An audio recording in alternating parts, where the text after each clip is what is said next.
안녕하세요. 아버님의 무리한 요구로 남편과 이혼까지 하게 된 30대 여성입니다. 남편은 저에게 잔인하다 너무하다 했지만 저도 어쩔 도리가 없었어요. 중간에서 남편이 자기 역할이라도 똑바로 해줬다면 이혼까지는 안 했을지도 모르겠지만 어쨌든 이제 다 지나간 이야기고, 그럼에도 불구하고 제가 이렇게 이야기를 하는 건 드라마 같은 일이 누구에게나 일어날 수 있다는 걸 말하고 싶어서예요. 남편하고는 대학교에서 만났어요. 도서관에서 혼자 공부하고 있는 남편이 마음에 들어 제가 먼저 다가갔죠. 어디서 그런 용기가 났던 건지는 모르겠지만 성큼성큼 다가가 여자친구는 있냐? 없으면 전화번호 좀 달라 그랬어요.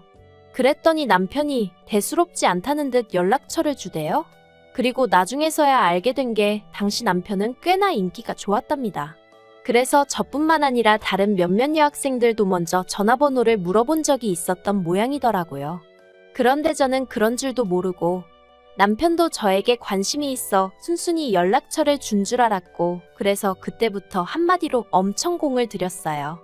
연락도 자주 하고 잘 보이려고 이런저런 노력을 많이 했죠.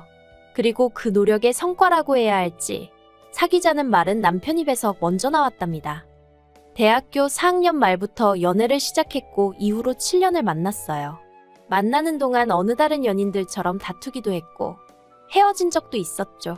물론 다툼은 오래가지 않았고 헤어졌다가 일주일 만에 없던 일로 하기로 하고 뭐 그런 식이었지만요. 그래도 언젠가부터 결혼을 한다면 이 사람이랑 하겠구나 하는 확신 같은 게 있었어요. 비록 남편의 환경이 마음에 걸리긴 했지만 7년의 세월 동안 서로에게 믿음을 줬고 사랑하고 있었기에 어떤 고난과 시련이 닥치더라도 결국 다 극복해낼 수 있을 거라 믿었으니까요. 남편에 대해서 좀 더 이야기해보자면 남편의 환경, 특히나 가족관계가 무척이나 복잡했어요. 이제 이혼했으니 저와는 남남인 사이고, 그래서 제가 시시콜콜 이야기하는 게 옳은 일인 줄은 모르겠지만 어떻게 보면 남편과 제 갈등의 근원이기도 하니 조심스레 한번 이야기해보겠습니다. 일단 남편의 어머님께서 남편을 임신하셨을 당시 아버님이 바람을 피셨답니다. 그리고 아버님의 불륜 상대도 임신을 했다대요. 그런데 아버님은 어머님과 남편이 아닌 상간녀와 그 사이에서 나올 자식을 택하셨고 그 길로 집을 나가셨답니다. 그리고 그 충격으로 어머님께선 남편을 낳고 얼마 지나지 않아 해선 안 되는 선택을 하셨는데, 그래도 다행이었다고 해야 할지 남편의 처지를 딱하게 여긴 이모님 부부께서 남편을 거둬주셨대요. 남편을 입양하여 호적에 올리고 이후로 부모의 역할을 자처하신 거죠. 그리고 남편이 말하길 자기를 정말 사랑으로 정성스레 키워주셨다대요. 하지만 저희 친정에서는 남편의 이런 상황을 듣고는 결혼 상대는 아닌 것 같다고 하셨습니다. 저희 부모님은 소위 게임분들이시라고 믿어 의심치 않았었는데 막상 이게 제 일이라서 그런지 두 분 다 예상치 못한 반응을 보이셨죠. 특히 친정어머니께선 세상에 널리고 널린 게 남잔데 왜 그렇게 복잡한 사람을 만나느냐며 헤어졌으면 좋겠다 하셨습니다. 친정아버지의 반응도 별반 다르지 않았어요. 가족관계도 복잡한 데다가 이모님네가 먹고 사는 것도 빠듯하다면 결국 그쪽도 사람이니 저희 남편에게 바라는 게 생길 거고, 그걸 하나둘 들어주다 보면 끝도 없어질 거라며 저더러 그런 걸 다 감당할 자신이 있냐 뭐 그런 식으로 말씀을 하셨거든요. 하지만 저는 그분들은 그럴 분들이 아니라며 저희 친정아버지의 반대를 반대했습니다. 친정어머니한테도 가족관계라는 건 남편이 선택한 것도 아니고 남편의 실수로 만들어진 것도 아닌데 그 책임을 왜 남편에게 묻냐, 불공평하다며 따졌죠. 정말 눈에 뭐가 씌어도 단단히 씌었던 건지 이 세상에 친정부모님만큼 나를 생각해주고 걱정해줄 사람은 없다는 걸 깜빡 잊었었던 모양이에요. 결혼할 때 이모님네한테 따로 받은 지원은 없어요. 남편이 말하길 이만큼 키워주신 것도 감사한데 차마 장가간다 한 푼만 도와달라 소리는 못하겠다 했거든요. 그리고 저는 그런 남편의 입장을 이해해주기로 했습니다. 솔직히 경제적인 부분은 제가 어느 정도는 메워줄 수 있는 능력이 있었으니까요. 참고로 저희 친정아버지는 직원 수 60여 명의 사업체를 운영하고 계셨고 그 회사는 제가 물려받기로 되어 있었어요. 아무튼 그렇게 신혼살림은 제가 원래 살고 있던 아파트에서 시작을 했고 이후로는 한동안 크게 특별할 것 없는 무난하지만 행복한 하루하루를 그려나갔습니다. 그런데 결혼한 지 1년 만에 남편이 회사를 관두면서 상황은 제가 예상치 못한 방향으로 흘러가기 시작했네요. 남편은 제약회사 영업사원이었는데 사실 대학교를 졸업하던 당시만 하더라도 남편의 목표는 이쪽이 아니었어요. 하지만 아무리 노력해도 나오지 않는 어학 성적 때문에 애시당초 지원할 수 있는 회사가 많이 없었죠. 그리고 그나마 지원한 몇 개 안 되는 회사에서도 긍정적인 연락은 오지 않았고요. 그래서 어쩔 수 없이 대학 졸업 2년 만에 지금의 제약회사에 들어갔던 건데 적성에 안 맞는다며 그때부터 힘들어했던 게 사실이에요. 그리고 그럴 때마다 저는 남편에게 지금도 늦지 않았으니 다른 분야에 도전해봐라, 뭔가 배워봐라, 나름대로 이런저런 조언을 건넸는데 남편은 제 말을 그다지 귀담아 듣는 것 같지는 않더라고요. 그래서 저도 자기 나름대로 생각이 있으니 저러겠지 했는데 결혼하고 정말 1년 만에 저랑 상의도 없이 하루아침에 회사를 박차고 나온 거였죠. 황당해서 앞으로 어쩔 생각이냐 물었습니다. 이직을 할 생각이면 이직할 곳을 알아놓고 관둬야지. 아무 계획도 없이 그렇게 내키는 대로 행동하면 어쩌냐고. 당신은 이제 총각이 아니고 나와 같이 이 가정을 꾸려나가야 하는 가장이라고 화도 냈네요. 하지만 남편은 묵묵부답. 그렇게 저희는 결혼하고 처음 크게 다투고 서로 실망하고 그때부터 한마디도 나누지 않았어요. 서로를 마치 투명인간처럼 대했다고 할까요? 처음엔 솔직히 너무 불편하고 그냥 져줄까 싶기도 했는데 아무리 따져봐도 남편이 경솔했단 생각밖에 들지 않아 도저히 져줄 수는 없겠더라고요. 그리고 결국 일주일째 되던 날인가 평소처럼 출근하던 저를 남편이 붙잡더니 잠깐 얘기 좀 하자대요. 그렇게 식탁에 마주 앉고 남편이 잠깐 저를 바라보더니 솔직히 말하겠답니다. 자긴 원래 성격이 내성적이기도 하고 그래서 영업일을 하는 동안 정말 죽을 맛이었대요. 사장님 딸로 일평생 살아온 저는 모를 거라면서 사람들한테 이리 치이고 저리 치이고 거절당하면서 얼마나 상처를 받았는지 모른다나요. 그러면서 저더러 왜 자기를 이해해주지 않냐고 서운하다 하는데 남편의 주눅든 모습을 보고 있으니 왠지 미안하기도 하고 그래서 남편에게 물었습니다. 난 단지 앞으로 당신이 뭘 할 건지 그 계획이 궁금한 것뿐이라고요. 그랬더니 남편이 그래서 말인데라며 말문을 열더니 혹시 장인어른 회사에서 내가 일할 수는 없을까 하고 묻는 거예요. 솔직히 정말 그 말만은 안 했으면 했습니다. 남편하고 한 회사를 다닌다는 거 그것도 제가 상사고 남편이 부하 직원으로 정말 내키지 않는 그림이었거든요. 물론 그렇다고 남편이 제 상사가 되는 것도 당연히 싫었고요. 우리가 아무리 부부라지만 각자의 영역이 필요하다 생각했기에 남편이 그간 힘들어하는 걸 알면서도 친정아버지 회사 이야기는 하지 않았던 건 다 그런 이유가 있어서였는데 답답하고 속상하고 마음이 복잡하대요. 하지만 남편이 이후로도 몇 번이나 어찌나 간곡하게 부탁을 하던지 저는 도무지 남편을 더는 모른 척할 수가 없었고 그래서 조심스레 친정아버지께 혹시 남편이 와서 일할 자리가 있을지 여쭙습니다. 그리고 제 이야기를 듣곤 친정아버지 또한 꽤나 불편해하셨어요.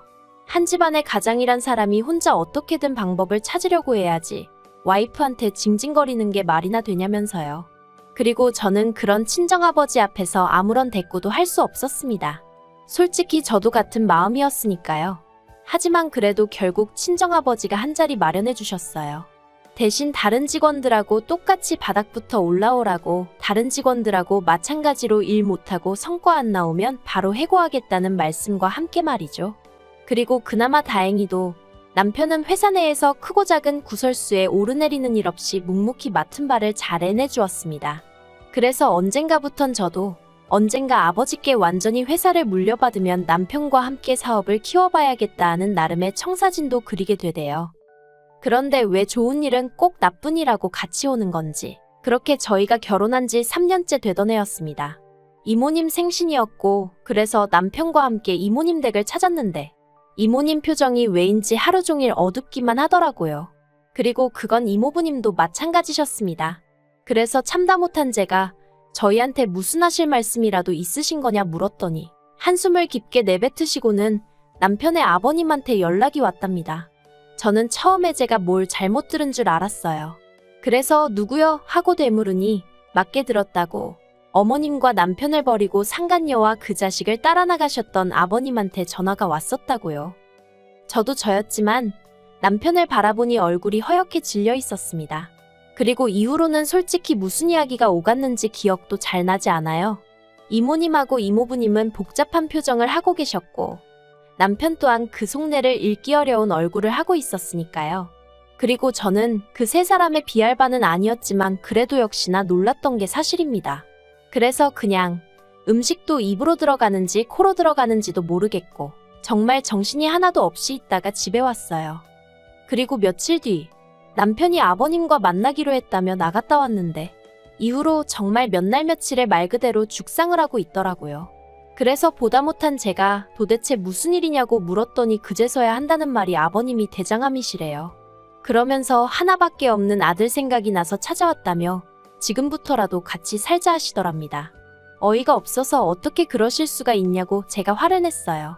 당신 태어날 때 옆에 계셔주시지도 않으셨다면서 이모님한테 양육비 한번 보내주신 적 없으시다면서 갑자기 이제 와서 왜 그러시는 거냐니까 상간녀하고는 진작에 이혼했고 상간녀와의 사이에서 낳은 애도 상간녀가 데려가 버려서 연락이 안 닿는다더랍니다.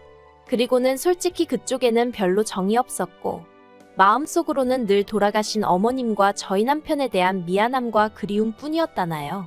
듣는 내내 어이가 없어서 남편한테 당신은 그 말을 믿는 거냐니까. 자기도 모르겠대요. 그리고 일단 당장은 편찮으시다 하니 뭐 하나 제대로 따지고 들 수도 없다면서? 그래서 제가 나는 화가 난다 했어요.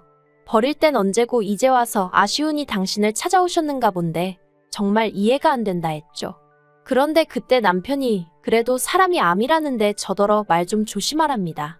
어이가 없더라고요. 이제껏 10년 넘는 세월을 남편 편에 서 있던 저인데 그런 제가 그 정도 말도 못하나 싶은 게 서운하기도 했고요. 그래서 알겠다고 당신 알아서 마음대로 하라고 했어요. 하지만 행여나 여기서 모시고 살 생각은 꿈도 꾸지 말라 했습니다. 당신한테는 어떨지 몰라도 나한테는 생판남이나 마찬가지인 만큼 가치는 못 산다 했죠. 그랬더니 남편이 알겠다면서 혼잣말인지 저들으라고 하는 소린지 병원비는 어떻게 해야 하지 않은데 진짜 우라가 치민다는 게 이런 건가 싶더라고요. 그런데 얼마 후 저는 더욱 황당한 소식을 접하게 되었습니다. 저희 회사에는 임직원들을 위한 대출 제도가 있어요. 회사 복지 차원에서 1억까지 저금리로 대출해주는데 보통 주택을 사거나 할 때 많이들 쓰더라고요. 물론 제가 그 대출을 쓸 일은 없었지만요. 그런데 하루는 화장실에 갔다가 여직원들끼리 이야기하는 소리를 듣게 되었는데 저희 부부 이야기가 나왔습니다. 저희 남편이 사내 대출 신청을 했던데 이상하지 않냐면서 장인하고 와이프가 운영하는 회사에서 사내 대출이라니 웃기네 어쩌네. 그래서 제가 문을 열고 나가 방금 한 이야기가 뭐냐고 물으니 여직원들이 잠시 당황한 듯 하다가 아무것도 모르셨냐 묻더니 구구절절 설명을 해주더라고요. 남편과 같이 퇴근을 했지만 집에 오는 내내 저는 한마디도 하지 않았습니다. 머릿속을 정리할 시간이 필요했거든요. 그리고 남편도 지가 구린 짓을 해서 그런가 제 눈치를 살살 보는 것 같았습니다만 제 알바는 아니었죠. 아무튼 집에 도착하자마자 남편에게 대출 신청은 왜 했냐 물었습니다.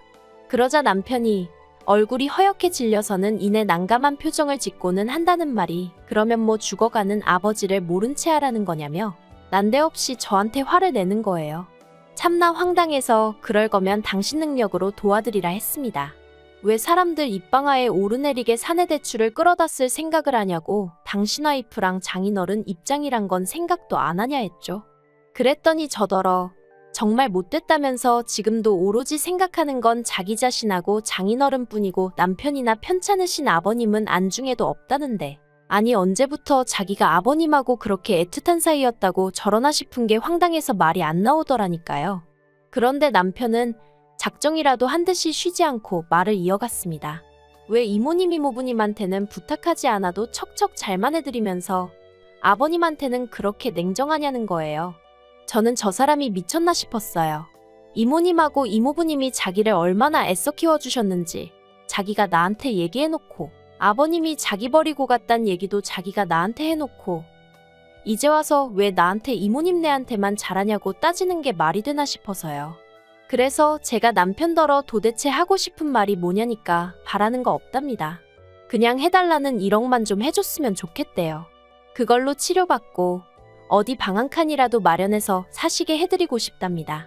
그러면서 그 돈을 저한테 해달라는데 제가 너무너무 속 터져서 당신 정말 제정신이냐니까. 그래도 자기한텐 하나뿐인 아버지인데 모른 척은 못하겠답니다. 마음 같아선 모시고 오고 싶지만 그건 제가 죽었다 깨어나도 안 된다 하니 어쩌겠냐면서 저더러 저도 좀 양보를 하고 남의 입장도 생각 좀 해버릇하라나요. 저는 도무지 끓어오르는 화를 주체할 수가 없었고 그래서 남편더러 아버님인지 나인지 둘 중 한 사람만 선택하라 했어요. 그랬더니 남편이 갑자기 그건 또 무슨 소리냐면서 짜증을 내길래 나는 도저히 당신이 이해가 안 된다 했죠. 그리고 말이 나왔으니 말이지만 솔직히 처자식 버리고 도망갔던 사람이 내 아버님이라는 것도 너무 싫다 어디 가서 말도 못하겠다 했어요. 그나마 연락이 닿지 않는다니까 모른 채 살았다니까 남편은 그런 아버지 밑에서 자라지 않았으니 다행이다 싶어 계속 연애했고 결혼까지 한 거지. 만약에 그런 아버님 밑에서 줄곧 자란 사람이었다면 연애는 몰라도 결혼은 절대 하지 않았을 테니까요.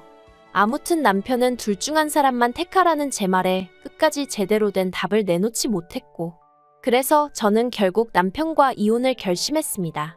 남편더러 효심이 끌어올라 주체가 안 되는 모양인데 그럼 어쩌겠냐고 아버님한테 가서 살아야 하지 않겠냐 했죠. 그리고는 빠른 시일 내에 정리할 거 정리해서 내 집에서 나가달라 했습니다. 회사도 당장 내일부턴 출근하지 말라고 했죠. 그리고 남편은 남편대로 그렇게 일순간에 마음 정리하고 돌아선 저에게 놀라기도 했고 자기 말로는 너무 무섭더라나요. 그래서 저희는 순식간에 이혼 서류에 도장 찍고 그렇게 남남이 되었어요. 10년 세월이 무색하리만큼 정말 모든 게 빠르게 진행되었죠. 이모님과 이모부님은 무척이나 안타까워하시며 어떻게든 제 마음을 돌리려고 애를 쓰셨지만 보시다시피 잘 안 됐어요. 남편이 더 이상 이모님 내외의 말을 귀담아 듣지 않고 오로지 아버님 한 분만 바라봤으니까요. 그리고 그런 남편을 앞장 세우고 아버님은 나날이 더 기고만장해지셔서 이모님에게 소식을 전해 듣기론 내 자식한테 부모 행세하며 효도받지 않았냐고 그거 다 토해내라 그런 말씀까지 들으셨답니다. 정말 아무리 남편을 세상에 있게 해주신 분이라지만 인간 말종이 따로 없다 싶었다니까요. 그런데 왜 모두가 보는 걸 남편만 못 보고 저렇게 돼버린 건지 그래도 함께한 세월이 있어서 그런가 그런 남편을 생각하면 마음이 좋진 않아요. 그래도 어쩌겠어요. 이제 다 끝난 사이인걸. 그저 아버님한테 너무 뜯기지만 않으면 다행이겠다 싶네요.